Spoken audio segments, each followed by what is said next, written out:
Reka turebe icyo twita elements of marketing hano kuri Click Rwanda. Mbere na mbere dufite ibyiciro bigera muri bitatu byo kwamamaza hano kuri Click Rwanda. Dufite icyiciro cyitwa individual cy'umuntu ku giti cye, dufite icyiciro cyitwa small business ziciriritse hagati y'abakozi 5-20 ariko udafite ama branch menshi mu gihugu, abantu bafite business murabisobanukiye cyane. Ese tukajya na large business, za business zifite ama branch hirya no hino mu gihugu akoresha umubare runaka abakozi bari hejuru ya 20-50 gutyo uzamura za 200, za Simerwa, za Bralirwa n'izindi business. Hano icyo twita large business. Muri large business hano hanyuma reka turebe icyo twita elements of marketing hano kuri Click Rwanda, cyangwa se uburyo ki tukoramo marketing umuntu hano kuri Click Rwanda. Icya mbere nkuko mubizi kiri free ni ugupostinga ama ads, just post free ads, gupostinga ibyo ukora cyangwa se amatangazo y'ibyo ukora. Nicyo kintu cya mbere tugupromotinga hano kuri Click Rwanda, kuko niyo wageraho ibyo uzasanga byose ni amatangazo. So nuvuga ngo rero icyo twita ads, nicyo twita ads. Ubundi bwa kabiri icyo twita ads bijyana na promoted ads. Element of marketing dufite kuko ushyiraho amatangazo hanyuma tukajya no gupromotinga amatangazo. Promoted cyangwa promotion hari ibintu bibiri. Dufite icyo twita ads promoted, tukajya na promotion power. Bijyana, ibi ni ibintu bibiri bigendana. Promotion power ni ikigero runaka cyangwa se imbaraga turi bukoreshe tupromotinga business yawe cyangwa se amatangazo yawe, icyo twita promotion power. None ads promoted ni amatangazo runaka bitewe na package waguze turi bupromoting, icyo twita ads promoted.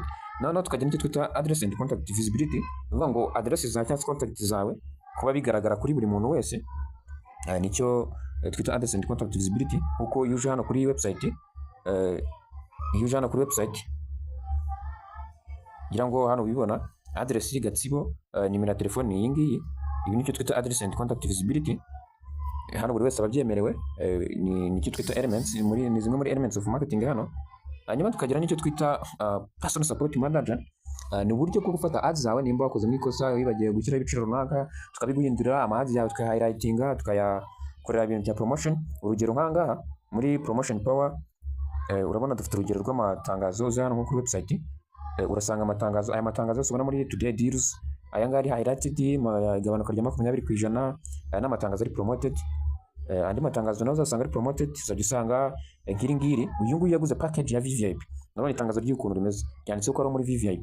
N'uyu no muri VVIP urabona ko itangazo ry'ingiri banza hano muri featured ads. Nk'uyu nguyu urabona itangazo ryiri muri VIP, yaguze package ya VIP, ziri highlighted ritandukanye n'andi matangazo. Nk'uyu nguyu urabona no tangazo ryiwe riri muri basic, nawe urabona ko ritandukanye n'andi matangazo. Icyo twita promotion power cyangwa se promoted, cyangwa se highlighting amatangazo tukayatandukanya n'ayandi. Ariko rero hano muri new ads amatangazo yose abasa, amatangazo yose abasa. Aba n'abantu baba bari muri free package, amatangazo yabo yose abasa. Ariko hano umuntu waguze package, ku itangazo yo uzajya usanga package yaguze. Niba ari muri VVIP uzajya umuntu urabona VVIP ni ubanza hano. Niba ari muri VIP ni ukurikiraho, muri basic ni ukurikiraho. Uvuga ngo bitewe na promotion pa cyangwa se na package waguze, nicyo kigena uburyo promotion iba cyangwa se uburyo tugupromotingira amatangazo yawe. Icyo muri elements za marketing hano kuri Click Rwanda icyo twita promotion cyangwa se ads promoted muri buriya buryo. Promotion power rero yikuye inshuro nyinshi bitewe na package waguze.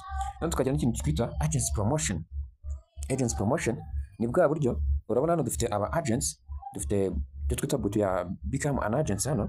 Bivuga ngo hano dufite umubare w'aba agents bagira, kuko biyongera buri munsi. Ntabwo twavuga ngo tuzabagenti bangana gutya, kuko hano kuri Click Rwanda aba agents biyandikisha buri munsi. Umuntu wese yemerewe kuba umu agent, nta kindi kintu tugusaba no kuba wabasha kwiyandikisha kuba umu agent. Kwiyandikisha nicyo gisabwa cyonyine kugira umu agent. Hanyuma nawe ukaba ufite buryo ki social media cyangwa se ubundi buryo ki zo kuramo marketing kugira ubone amafaranga, nicyo twita agency promotion. Bivuga ngo rero bitewe na package waguze hano, tuguha umubare runaka aba agents mugiye gukorana muri business yawe, bazajya bakwamamariza product zawe. Hanyuma tukagira n'ikintu cyitwa listed in top sellers. Listed in top sellers rero, top sellers niba abacuruzi b'imena baba bakora hano ku rubuga rwa Click Rwanda. Ahantu uzajya ugasanga hano kuri bottom cyangwa se kuri website uzajya usanga handitse top sellers. Aha ngaha rero hajya umuntu, iyi nayo ni indi element of marketing hano kuri Click Rwanda. Uzajya usanga aba top sellers bari hano, abantu bese baguze package ziri high. Niba tuzaturisanga hano muri top sellers, uzajya usanga shop yawe iri hano muri top sellers. Hariho shop, hariho logo ya shop, wakanda hano kuri top sellers, ugahita ugera kuri shop yawe yose, ukaba wabasha kureba ibintu byawe byose postinze by'umwihariko. Urabona iyi ni shop iri verified, urabona ko iri verified, ifite kano gatik ka verification. Uba verified rero ryari uba verified iyo waguze package. Iyo iri muri free ntabwo uri verified, ariko iyo waguze package ituba verified, ukagira kano gatik kari verified, garagaza ko business yawe cyangwa se company yawe yizewe gukorera hano kuri Click Rwanda, kuko kuri Click Rwanda twemera buri muntu wese gushyiraho ibintu bye. So ni ukuvuga ngo rero buri muntu ashyize ibintu byiwe, nta bundi buryo tubizi ko biri ari byo cyangwa se amakuru adahariyo, keretse umuntu wapurayinze kuri verification. Niyo mpamvu tubagira inama y'imbi ugiye kugura hano kuri Click Rwanda ko ugomba kubanza kureba niba shop ugiye kugura iri verified, kuko nizo ziba zizewe, kuko hano buri wese ashyiraho, hano n'igihe ashobora gushyiraho abeshya, gusa ureba iri verified. Uba verified rero iyo waguze package icyo twita verification bijyanye na kulistinga muri top sellers, tukajyana n'icyo twita email and social media promotion. Abantu bazi network marketing cyangwa se marketing, harimo icyo twita email marketing. Email marketing naho abantu bakira ubutumwa bugufi kuri email zabo, bo bamenyesha ibijyanye na business yawe cyangwa se na product zawe, aho tubakora ubutumwa bugufi kuri email tukabwohereza. Ngira ngo ujye ubona kuri email yawe Google ikoherezaho message ati check this, icyo twita email and social media promotion. Aho niba upostinze new ad kuri website yacu, bita ko dukora notification kuri email z'aba subscribers bacu cyangwa se z'aba agent bacu, bakamenya ko ari ikintu gishyashya kigezeho cyawe. Tukajya n'icyo twita YouTube video promotion, ni hano tugukora video kuri YouTube isobanura neza business yawe uko ikoramo. Ni ya video yaba ari we wayikoreye cyangwa se twe tuyigukoreye, ariko tukayaba agents tukayishyira kuri YouTube yacu, tukayipromotinga, ikagupromotinga abantu bakamenya byimbitse icyo business yakora. Tukajya n'icyo twita social media and website link inclusion. Social media and website link inclusion bitandukanye na email and social media media promotion. Ko social media promotion ntabwo tuba tuvuze ni kuba twebwe product zacu tuzazipostinga kuri social media zacu za Click Rwanda, ariko hano kuri email and social media, hano kuri social media and website link inclusion ni hahandi we website zawe nyirizina wihariyeho ufite, tuzazifata tukazishyira mu matangazo yawe, usanga itangazo ryawe riherekejwe na website yawe, riherekejwe na social media zawe, ndetse tukabana n'aba agent bakabidisplayinga everywhere. Icyo twita social media and website link inclusion, bazajya usanga itangazo ryawe riri rijyana na link yawe, nicyo twita website link inclusion. So izi nizo element navuga zibanze zo kwamamaza hano kuri Click Rwanda. Ni vuga ngo bitewe na package ufite uzajya usanga hari element runaka wemerewe. Izo element runaka wemerewe ni zino ziba zivivi, noneho izo utemerewe ni zino ziba zicishamo umurongo. Ubona nk'uyu nguyu muri VIP hano, VIP byose urabyemerewe, byose uba ubyemerewe, ariko hano uri muri free hari ibyo wemerewe n'ibyo utemerewe. Hano kuri individual muri free ntago uba wemerewe gupostinga amatangazo 3, promotion power ntayo ufite buri isanzwe, cyose address and contact zawe zigaragara, ariko personal support manager na zindi elements zose zino zose ubona zicishamo umurongo ntago ubuzemerewe. Ariko hano kuri basic utangira kugera muri personal support manager, promotion power ikuba 2, ukaba wemerewe gushyira amatangazo 5 mu gihe hano wemerewe 3, ukaba wemerewe amatangazo yawe 2 kuba promoted, ari uzajya usanga muri hari highlighted cyangwa se ari hejuru nk'ubu buryo, uzajya usanga ameze ari mu buburyo. Hanyuma iyo uguze VIP hano haba hiyongera akantu ka amatangazo 10, wemera amatangazo 10 ukaba wemerewe gupostinga amatangazo 10, atandatu ukaba promoted, promotion power ku inshuro 5, ukaba ufite na agency promotion hari main base hano kuri Click Rwanda, tukaba aba agents bagufasha gukora promotion y'ibintu byawe. Nicyo tuvuga hano uyu nguyu muri VIP urabona byose arabyemerewe. Ahangaha rero niho handi uzajya usanga umuntu tumuhaye aba agents VVIP. Umuntu uri muri VIP no muri VVIP agents promotion nabo ifite nkuko ubona promotion power hano itandukanye, ni times 5 hano ni inshuro 5 mu gihe hano ari inshuro 10. Urumva azahita kuba inshuro 10 uyu nguyu, azahita kuba inshuro 10 uyu nguyu. Uvuga ngo bizajya byana na agents twamuhaye, aba agents twamuhaye gukorana nawe. Urumva uyu nguyu azaba kubye uyu nguyu inshuro azaba mukubye 2. Urumva ni hano uzajya usanga promotion power niba tuguhaye aba agents 500, aba agents 500 nabo buri mu agents tuvugane mu urugero, umu agent afite WhatsApp, afite na social media ziziwe byibuze ku munsi WhatsApp channel yiwe, WhatsApp status yiwe cyangwa se WhatsApp ujye kuramo WhatsApp marketing, ko aba agents bacu baje gukora icyo twita WhatsApp marketing. Amwe usanga ibintu bya byose babishyize mu groupe, status zabo babisharinze ku nshuti zabo, bafite icyo twita ama broadcasting yabo, aho usanga afite abantu bagera ku 1000 yohereza ibintu byawe, ugasanga wenda status yiwe yarebwe n'abantu 20, ariko message yawe yatanze se ads yawe itanze mu magroupe arenga 30 arimo, kuko nabajya bari mu magroupe atandukanye, yabishyize kuri Facebook yewe, Instagram, ahantu hose uzajya usanga ahantu hose business yawe bakimenya bose hano mu Rwanda, ku isi hose, mbese business yawe bakimenya bose. Icyo twita promotion power niho igenda irutana bitewe na package waguze, ni naho ugenda ugera ku bakiriya benshi cyangwa ku bantu benshi bitewe na package waguze. So niho hano uzajya usanga niba dufashe mu agent ufite abantu 500, akafite social media zizo nazo zishobora kugera ku bantu 500 ku munsi. Social media tugenda social media ziyo umu agent agera ku bantu 500, byibuze dufite tugaba agent 500, umu agent umwe agera ku bantu 500 nawe ku munsi. Fata 500 kuri 500 urabona ni 250, 250 kuba na n'iminsi 30 mu kwezi, cyangwa se ku nk'uyu nguri muri VVIP kuba tusampromotingira amazi 30, ngo ni ad zigira muri imwe ku ya buri munsi. Nivuga ngo buri munsi nuzagera ku bantu 2500 kuva mu kwezi abantu bazaba bamenye ibintu byawe.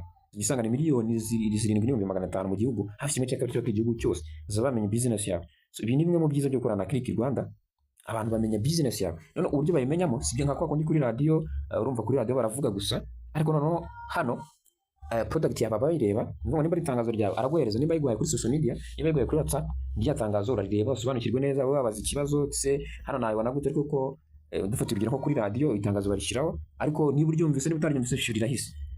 Ku bindi bisobanuro bese biba bisa nka biri complicated kuko, ariko no kuri Click Rwanda uvuga ngo buri kantu kose ubu gafite amakuru wakagisesinga, wabaza ati se iki gikorwa gute, iki ntakibona gute. Uvuga ngo nibwo buryo dusa nkaho turi different nabo, cyangwa se tworoshyamo ibintu. Kandi ikindi ko dufite hano uburyo bwo kwamamaza ku buntu. Uvuga ngo urubuga rwacu rusurwa n'abantu benshi cyane ku munsi, rusurwa n'abantu benshi cyane ku munsi. Rero nuko niyo mpamvu tubwira ngo ibi nawe uri muri free nicyo wungukiraho, nawe uri muri free nicyo wungukiraho. Abantu bashobora kuba babona ibintu bya ku buntu, nawe tuvuga turi kwamamaza ku rubuga n'ubuntu gusa. Iyo ushaka kugera ku bantu benshi niho ugura zino package kugira ngo business yawe bijyane n'intego ufite ya business yawe, kuko bajya baca umugani sacrifice, buri nsinzi ifite igitambo. Rero niyo mpamvu hari utuntu tumwe na tumwe ugomba kwigomba kugira ugere kure cyangwa se ugere ku cyo ushaka. Nicyo tuvugaho hano rero kuri cyo uyo waguze package nicyo wigomwe bagumwe udufaranga duke, hanyuma ukaba wadupayinga hano kuri Click Rwanda, tukagufasha kwamamaza business zawe kuko babigufitiye inyungu mu gihe kizaza, ko utangiye kugera ku bantu benshi. Ngo abantu 250 bamenye business ya daily ku munsi itukuba n'iminsi 30, uri abantu mu kwezi business yawe zabageze miliyoni 7,500 mu cyumweru, mu kwezi kose mu gihe uzabakoranye na Click Rwanda guze no VVIP, abantu miliyoni 7,500 hafi kimwe cya kabiri cy'igihugu cyose bazaba bamaze kumenya business zawe. Icyo ukora bazaba bamaze kugisobanukirwa mu gihe waguze no bita package bita VVIP. Urumva hano ni uburyo bukomeye bwo gukora marketing, kandi si tugezemo marketing nicyo kintu cya mbere, kwimenyekanisha nicyo kintu cya mbere gikora. Ni nayo mpamvu tugiye no muri mateka y'isi, Ubushinwa buriya nibwo bukora ibintu birenze, cyangwa se nibwo dufata nk'aho ariyo mutima w'inganda zo hano mu isi. Ariko Ubushinwa, urebye ukuntu Ubushinwa bwamamaye n'ukuntu Amerika yamamaye, ntabwo ari kimwe. Umwana uvutse ashobora kuba umuperezida w'Ubushinwa, ashobora kuba umuperezida wa Leta Zunze Ubumwe za Amerika, ariko atazi perezida w'Ubushinwa. Kubera iki? Amerika izi marketing, izi kwimarketinga. Ugiye mu rugo rw'umuntu ushobora gusanga ibikoresho hafi 60% byanditseho made in China, ariko ukabaza umwana se perezida w'igihugu cy'Ubushinwa ninde? Ntawazi. Kubera iki? Ubushinwa baracecetse, ntago buzi gukora marketing, gukora umunwa. Cyo bita gukora umunwa mu mvugo zigezweho ngo babyita gukora umunwa, cyangwa se kwimenyekanisha, kwiyabonesha everywhere. Ibaze rero nimba kuri Click Rwanda abantu miliyoni 7,500 mu gihe cy'ukwezi bazaba bamaze kukumenya. Nta hantu uzajya usanga niyo waba ukora ibintu bike cyane, ariko bavuga ati mu gace muri quartier runaka nzi ko hariyo shop yitwa gutya. Niba ari muri Kigali bavuga ati Nyabugogo nzi ko hari umuntu acuruza yitwa gutya.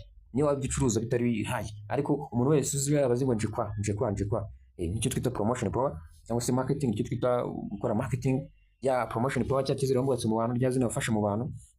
Nibyo by'ibyo ngibyo tugufasha hano kugrowing ndetse kuzamura. Tuvuye kuri individual rero tujya ku cyo twita small business. Small business ni za business navuze, wenda ukoresha agatebe ko 5, 20 gutyo, mbese uracyari ntabwo uragira big company cyangwa se large business. Small business, abantu batunze za business murabyumva neza, cyangwa se abanye business murabyumva neza. Muri free za elements zose twabonye uba wemerewemo amatangazo abiri, promotion power abari isanzwe na promotion power tugukorera as website default, cyo twita default, uko website ubwayo ni kuzamura, ariko nta personal support manager ufite ugenda ugusupportinga cyangwa se uhayiratinga amatangazo yawe kugira agere kure. Hanyuma iyo upgrading ukagura basic, hano wishyura 25 muri small business. Anga wemerewe gutanga posting amatangazo 10, ukaba wemerewemo 6 mu kwezi wa promoted. Promotion power yawe yikubye inshuro ebyiri kuzo umuntu usanzwe cyangwa se umuntu uri muri free package. Hanyuma address na contact zawe zigaragara, personal support manager wifite nubwo bari nkeya, ariko nayo wifite. Ariko attention, nta agents guha, ntabwo uri listed in top sellers, ntabwo email and social media birimo, nta YouTube video na social media and website link inclusion nabyo. Aketse iyo utangira kuzamuka kugeza muri VIP, aho kuri small business wishyura 50 ku kwezi, ukabemerera posting amatangazo 20, tukapromoting amatangazo 13, promotion pocket ku inshuro 5, address and contact zabigaragara, support manager tukakuha hano gutangiye kugira mu agents, utangiye kugenda ujya muri baba agents, tugushyira mu agents ndetse na influencers batangira gushyira everywhere. Hamwe uzagisanga uri guscrollinga kuri Instagram, scrolling inshuro eshanu ite usanga bari kuvuga business yawe, manuka gatanu business yawe gutyo handi ugenda ufata. Nibuka ko isi y'uyu munsi yubakiye kuri networking turi worldwide, uvuga ngo communication, networking, marketing, ibintu nk'ibyo ngibyo online, service online. Nimba leta iri gufata serivisi zayo zose, izi serivisi murabizi ziri gutangirwa mu irembo, serivisi zayo zose igenda ishyira online, nuko turi kumuvinga tuva muri analog tujya muri digital, tuva mu buryo bwa kera tujya mu buryo bugezweho, aho dukoresha imbuga nkoranyambaga cyangwa se internet mu gukora ibikorwa byacu bya buri munsi. So hano rero muri small business, iyo ugiye muri VVIP uba wemerewe ubishyura 100 ku kwezi, uba wemerewe gupostinga ama ads 40, ndetse natwe kupromotingira ama ads 30. Hanyuma promotion power ikikuba inshuro 15 zo muntu uri muri free. Address and contact biba bigaragara, personal support manager, agents promotion, listed in top sellers, email and social media promotion, YouTube video promotion, social media, website link inclusion. Hano buri kimwe ugifite, buri kimwe ugifite ubukemerewe. Promotion power yawe urumva we ku inshuro 15. Hani hamwe navuze bito na agency twaguhaye, hamwe ushobora gusanga mu kwezi business yawe yaheze ku 2500 by'abantu bakoresha iby'abanyarwanda batari muri kino gihugu. Ko nuvuga ngo ahantu ino website ya Click Rwanda twavuga ifite ubudasa, nuvuga ngo dukoresha abantu mu giciro cyose binyuranye. Dufite influencers bari hejuru, babandi bakurikirwa n'abantu benshi, tukagira abantu bari hasi, bari muri loko, mbese igihugu cyose nyirizina, impande zose z'igihugu. Dufite abantu bari location zinyuranye, bari muri Kigali, za Musanze, za Rusizi, ahantu hose. Nuvuga ngo hose ahantu hose wahisanga. Social media zose turazikoresha hano muri promotion. Niba udakoresha Facebook ukoresha Instagram, niba udakoresha Instagram ukoresha na WhatsApp, niba udakoresha WhatsApp ufite email, niba udafite email wumva radio, niba utumva radio soma ibinyamakuru. Aho hose na hose Click Rwanda igenda igaruka igufasha kwamamaza ibikorwa byawe. Hano muri VVIP ni wishyura amafaranga 100 ku kwezi muri small business, niyo wishyura. Ikindi kandi amafaranga wishyura aba ariho umusoro nyongera agaciro, aho haba ari umusoro wa TVA, biba biri inclusion mu hano, TVA ibi included mu hano muri zino packages zose ugura. Noneho tukajya kuri large business, cyangwa za business zagutse cyangwa ama companies yandi afite hejuru wenda y'abakozi 50, bafite ama branch hirya no hino mu gihugu, mbese murabyumva. Hano wemera amatangazo 3 mu kwezi, ko n'ubundi ufite ibintu byinshi byo gupostinga, wemera amatangazo 3, promotion power ibisanzwe, address and contact biba biri visible, ari ibintu bisanzwe biri aho ngaho. Ariko na personal support manager cyetse iyo upgrade tukajya kuri basic, hano uwishyura 35 ku kwezi. Ads promoted zikiyongera, ukawemera gushyira amatangazo 10, tukapromotingiramo wemera gushyira amatangazo 15 kugira promotion y'amatangazo 10, ndetse ukaba ufite na promotion power y'ikujya inshuro 2. Ariko na agents cyetse hano muri VIP nibwo wemererwa gushyira amatangazo 30, ads zikaba zawe ziba promoted zikaba 15, promotion power ikikuba 5 y'umuntu usanzwe. Address na contact zawe bikaba bigaragara, tukakura personal support manager, tukaguha aba agents runaka mugiye gukorana. Hanyuma tukagira nicyo twita VVIP hano muri large business, uba wishyuye 120 ku kwezi, harimo n'umusoro. Hanyuma ukaba wemerewe gupostinga amatangazo 100 mu kwezi. Amatangazo 100 mu kwezi urumva ni hafi amatangazo 3, ani hafi amatangazo hafi ani ku munsi. Ngo ni ya business ufite ibintu byinshi cyane ukora n'ubundi, ya ama company akomeye afite ibintu byinshi akora n'ubundi. Hano biroroshye kuba bavuga ngo urapostinga amatangazo agera muri 4 ku munsi. Y'amatangazo yabagera kuri 4 ku munsi yose promoting tuyaba agents. Tugenda nimba ari Sina Gerard ufite akandi ufite byinshi, ibintu byinshi ukora nk'iyo business. Dufata urugero kuri iyo business, uvuga ngo twatunze za product za zose, buri product za zose kizo turazipromotinga, wemera gushyira ibintu 100 ku kwezi. Urumva ibintu 100 twaguhaye promotion point twari ku inshuro 10, contact zawe ziri visible, ibintu byose hano urabyemerewe. Urumva business yawe yageze kure cyane, twakwamaje bageze kuri cyane, hano usanga hafi igihugu cyose barakuzi. Kandi noneho umwihariko kuri hano ntabwo ari kukumva gusa, ari kukumva gusa, ahubwo n'ibintu byawe babibona. Umu agents baba agents dukorana baba bafite amakuru yizewe kuri wowe, ku buryo bakurangira se ushaka iki ngiki ugihanga ukakibona hanga. Ni ibintu byoroshye, bakurangira wasanga icyo kintu neza uko wakibona, mbese amakuru yawe yose aba hari, byoroshye kuba umuntu yakugeraho. Nuvuga ngo rero packages zacu ni izi ngizi zibanze, izi ngizi zigera muri 3 ziri mu byiciro 3. Nicyo twakita packages zisanzwe. Ibi packages zisanzwe zo kwamamaza hano kuri Click Rwanda dufitemo individual, tukagiramo small business and large business.